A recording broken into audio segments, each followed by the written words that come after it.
और a poem passage, so please watch it carefully. समझे आप? हम एक नया पैसेज पढ़ने जा रहे हैं, सो प्लीज़ सभी दोस्त, मेरे सभी स्टूडेंट अच्छे से समझें और ध्यान दें। चलिए देखिए, स्नग इन मदर्स बोसम। देखिए, स्नग मीन्स क्या होता है? गले से लगा लेना।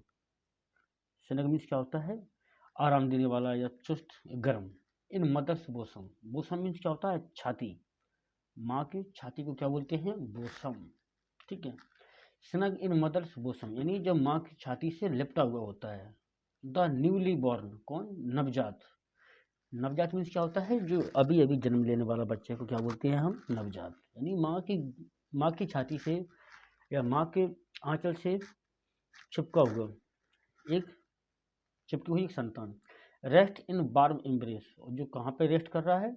माँ की गर्मा गर्म एम्ब्रेस यानी गोदी में। ठीक है। कहाँ पर? यानी माँ के प्रेम में या माँ की छाती से चिपके हुए। Listening to mother's heart beat, और लिसनिंग टू और सुन रहा है क्या? मदर्स हार्ट बीट यानी माँ के दिल की धड़कन को वो सुन रहा है। ठीक है।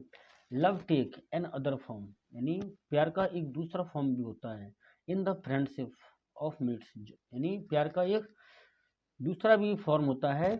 इन द फ्रेंडशिप, कहाँ पर? फ्रेंडशिप में, दोस्तों के बीच में, दोस्ताना संबंध में। ऑफ मेट्स, जब वो एक साथ में रहते हैं। तो ईटिंग, प्लेइंग एंड फाइटिंग, क्या करते हैं? वो खाते हैं, खेलते हैं और लड़ते हैं। Childhood moves on to youth, यानी चाइल्डहुड मीन्स क्या होता है?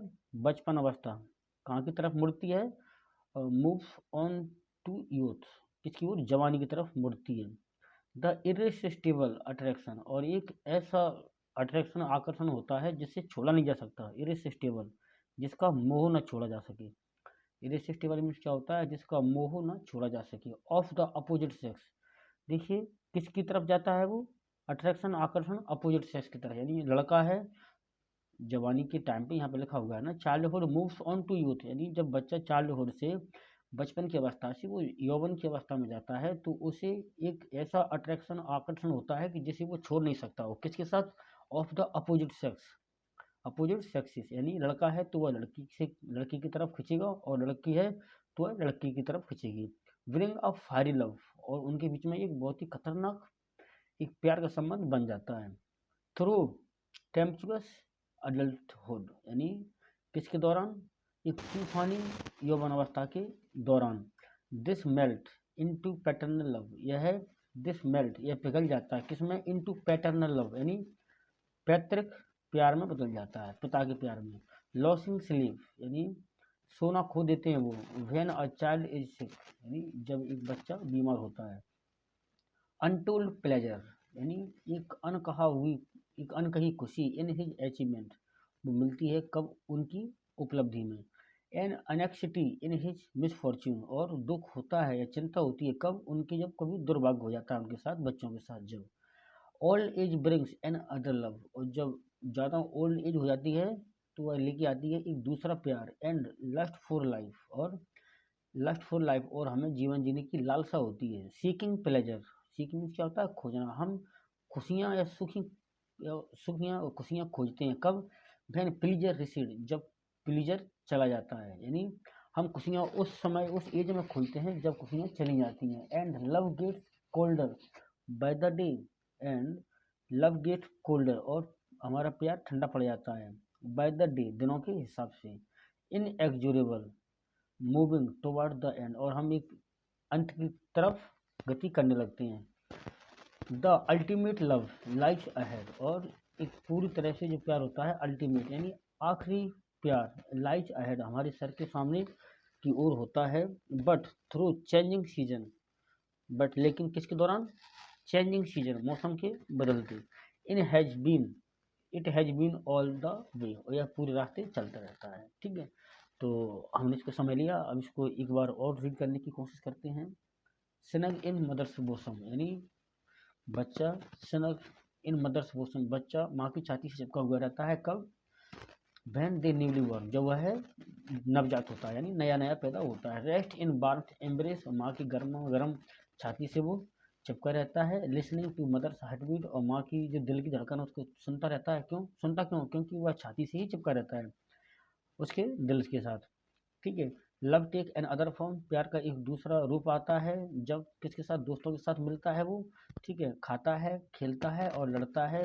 जब चाइल्डहुड मतलब यौवन अवस्था में बदल जाती है तो एक एक ऐसा प्यार जिसे छोड़ नहीं सकते, या इरेसिस्टिबल मीन्स क्या होता है, एक ऐसी मोहब्बत या ऐसा ऐसा प्यार जिसको छोड़ा ना जा सके, उस अट्रैक्शन पैदा होता है किसके साथ, अपोजिट सेक्स की तरफ, यानी विपरीत सेक्स की ओर। लड़का है तो वो लड़की के प्यार में पागल, लड़की है तो वह लड़के के प्यार में पागल। ठीक है।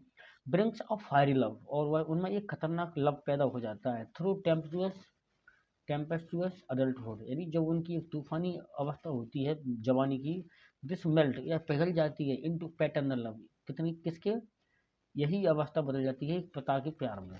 ठीक है। लॉसिंग स्लीप, और वह अपनी अ, नींद खो देते हैं कब, जब उनका बच्चा बीमार हो जाता है। ठीक है। अनटोल्ड प्लीजर, और अनकहा हुई खुशी इन हिज अचीवमेंट, और अपने बच्चों की खुशी देखकर उनको खुशी होती है। एंड चिंता होती है इन हिज मिसफॉर्च्यून्स, उनके दुर्भाग्य के साथ। Old age brings another love, यानी बुढ़ापे में एक और प्यार की एक रूप उभर के आता है। एंड लस्ट फॉर लाइफ, और जीवन जीने की इच्छा होती है, लालसा होती है। सीकिंग प्लेजर, हम खुशियाँ खोजते हैं कब, व्हेन प्लीजर रेसिड, जब प्लीजर हमें पीछे छोड़ जाते हैं। एंड लव गेट कोल्डर, और प्यार ठंडा होता जाता है बाय द डे, दिनों के हिसाब से।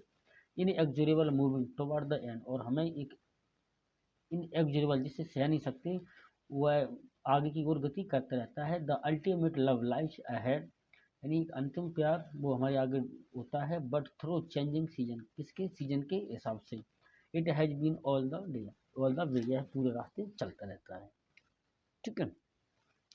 अब हम देखते हैं एक किसकी है, एनोनिमस की है। ठीक है। अब हम देखते हैं इसके question answer. Okay. What is the significant, देखिए सिग्निफिकेंट मीन्स क्या होता है, महत्वपूर्ण। What is the significant aspect of this stage, यानी किसके बारे में एक्सपेक्ट कर सकते हैं आप, फ्रेंडशिप ऑफ मेट्स, या फिर ईटिंग, या playing and fighting, all the above. देखिए सबके बारे में, यानी इसमें खाने की भी बात की गई है, सभी चीज़ों की इसमें बात की गई है। देखिए आप इसको ध्यान से समझिए, आपको शायद दिख नहीं रहा होगा। What is the significant aspect, सबसे महत्वपूर्ण एस्पेक्ट क्या है, आशा क्या है, ऑफ दिस स्टेज, इस स्टेज के बीच में। फ्रेंडशिप होती है बिल्कुल, ईटिंग होती है, प्लेइंग एंड फाइटिंग होती है, ऑल द एबव, तो इसमें इसलिए आंसर क्या आएगा, ऑल द एबव, ऊपर की सभी। Who is in mother's womb, वही माँ की छाती से कौन लिपटा रहता है, और न्यू बॉर्न बेबी, या एक लड़की, या एक बच्चा, या एक लड़का। देखिए the new born baby, answer क्या होगा, न्यू बॉर्न बेबी, क्योंकि एक नवजात शिशु लड़का हो सकता है, लड़की हो सकती है। ठीक है। व्हाट इज द पर्सन, यानी वह पर्सन क्या है, attract to most in adulthood, यानी what is the person attract, यानी वह चीज़ क्या है जो अपने आप को या एक दूसरे को आकर्षण की तरह खींचती है जवानी में। स्टडीज, पढ़ाई, अपोजिट सेक्स, या गेम्स, या रोमिंग हेयर एंड देयर, या यहाँ वहाँ घूमना, नहीं, यहाँ पर आंसर क्या होगा, अपोजिट सेक्स। ठीक है। विपरीत लिंग जिसको बोलते हैं। रोमिंग मीन्स क्या होता है, घूमना, here and there, roaming here and there का मीन्स क्या होगा, यहाँ वहाँ घूमना। ठीक है। बी रिसीव, हम प्राप्त करते हैं अनटोल्ड प्लीजर कब, व्हेन वी ग्रो अप, नहीं, when we become a parent, यानी when we become a parent, तो कब की बात चल रही है, जी इसका answer. We are received untold pleasure, यानी हमें बी आर रिसीव, हमें प्राप्त होता है क्या, अनटोल्ड प्लेजर, अनकहा हुआ सुख कब, when we become a parent, जब हम पिता बन जाते हैं तब। Which line indicate the closeness of the baby to mother, भाई कौन सी लाइन्स है जो इंडिकेट करती है, प्रतीत करती है, दिखाती है the closeness of the baby, कि बेबी माँ के पास रहता है। Warm embrace, snug in bosom, listening to mother's heart beat. देखिए इसका आंसर यही होना चाहिए, क्या, listening to mother's heart beat, यानी which lines indicate the closeness of the baby to mother, भाई इसी में है ना, बेबी माँ की छाती से जब भी तो हार्ट बीट सुन पाएगा जब वह उसकी माँ की छाती से वो लिपटा रहेगा। ठीक है। अगला देखिए आप, सॉरी,